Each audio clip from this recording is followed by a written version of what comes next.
I think the reason we're seeing so many Obama supporters and Democratic leaders like Nancy Pelosi coming on TV over the past week or so, really trying to drive Hillary out of the race, is because of what's likely to happen if she stays in. We know she's not going to catch Obama in the delegate count. I think everybody knows that. But if she stays in, there's a really good chance she's going to overtake him in the popular vote count. Pennsylvania, they were talking about the huge amount of new voters have registered, and a lot of crossover voters, people that were previously Republicans who are signing up to vote for the Democratic candidate. And they were estimating that there's about 4 million voters now, Democratic voters in Pennsylvania. I don't know that all 4 million are going to turn out to vote, but it's going to be a huge turnout. We'll say 2.5 to 3.5 million people turn out to vote, and she's down by about 700,000 votes. So she could potentially regain the lead when just this one state votes. And I think, his people realize that this is the big hurdle they have to get over.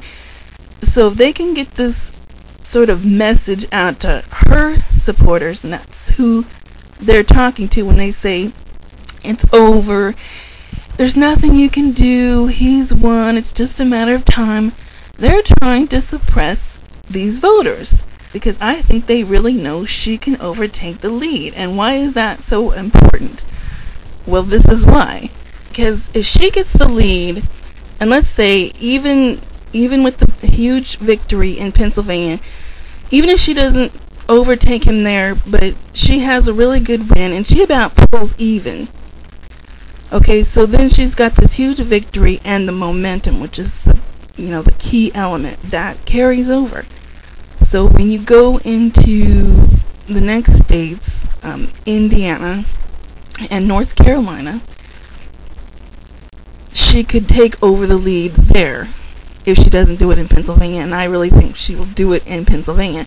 And when she gets that lead, we're running out of states, and there was like a projection that she'll win about 7 out of the last 10 states and Puerto Rico, whatever, that have to vote, so that she will end the season with the lead in the popular vote. So then he has the lead in the pledged delegates.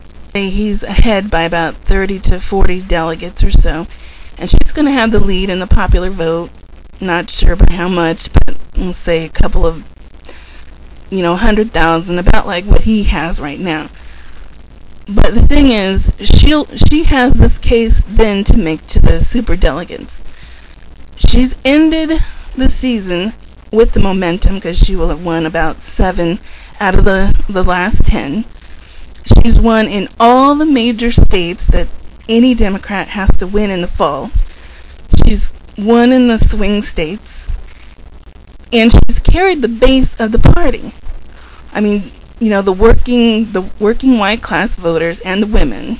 And on top of all of that, she has the lead in the popular vote. And that doesn't even include Florida and Michigan. They're not going to do the recount there, I don't think. But you can't just ignore the voters in those states. And I think Obama's people would admit that she will win those states. I mean, if they did the revote, she would win. So it would just be about how big of a win. So in other words, if they had redone them, it would have increased her lead. So she would have been, potentially she could have had a lead in the popular vote by as much as 1 to 2 million. And you can't ignore that. Even if you don't count the delegates from those 2 states, you can't ignore that fact. And so this is the case she will have made to the superdelegates. delegates have to they have to make the choice based on her case, which is a pretty darn good one, against Obama's case, which is that he has run an exceptionally well campaign, but you have to look at the fact that half of the states that he won are red states. I mean, these states are not going to vote, for a Democrat in the fall. You have to look at the fact that he lost his momentum. You have to look at the fact that he talks about growing the party. Yeah, he got a lot of new people in, but these are first-time voters, most of them. These are, a lot of black voters who are voting for the first time and, for the black candidate. But he hasn't carried the base of the party. His voters aren't the voters that are going to be there when he's not. They're there for him, and when he's gone, they're gone.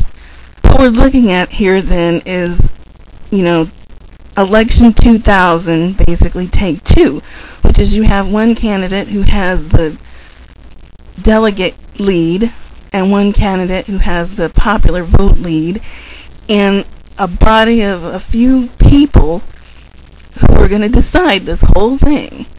Instead of the Florida officials and the Supreme Court, it's now these super delegates who are like gods.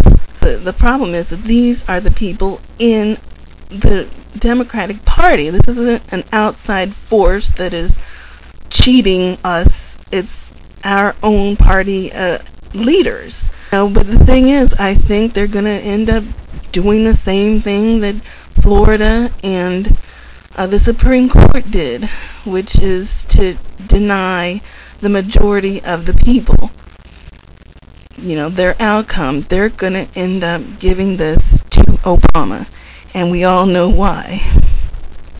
The singular reason is, of course, race. What this whole flippin' thing has basically dissolved into.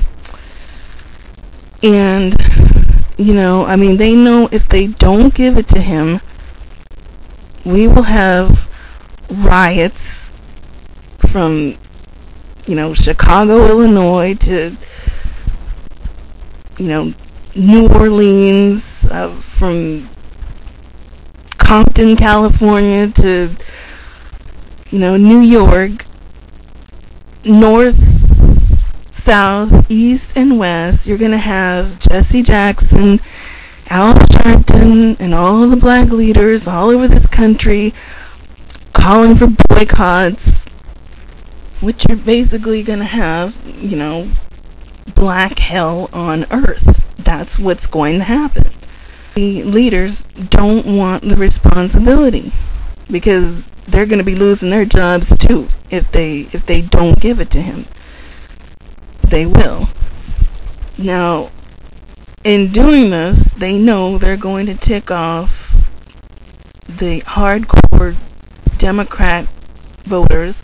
They're going to tick off all those white women, but faced with the alternative of ticking off all those black voters, I think we know which ones they don't mind. Because, the white women will boo-hoo-hoo. They'll kind of be upset. They might hold a few candlelit protests, but they're not going to go, downtown and torch the courthouse. So, which is what they're trying to avoid. But they also know in doing this that those white women and those, working class voters aren't going to come out in the fall. Because we're going to have an illegitimate candidate. That's how the non-Obama people are going to feel, and with really good cause. So, but they're willing to lose in the fall, as long as they don't get the blame, and they won't, because they're going to say to the blacks, to the Obama supporters, we did our part. We got him the nomination. We came through. So don't blame us when he loses in the fall. Blame the Republicans, blame those Hillary supporters, but don't blame us, because we did our part. Now, whether this, outcome permanently damages the party or not, I don't know. I think, they're hoping that, the women are upset. They'll get over it. They'll be back in 4 years. I don't know what's going to happen, but this is the outcome I think they're afraid of. And the only way to avoid it is if Hillary drops out. So there is no illegitimate winner. She's not going to do that, nor should she, but this is what they're scared of. This is what they're trying to avoid. And if she won't resign gracefully, they're going to try to push her out. But it's to save their own butts. That's what it's about.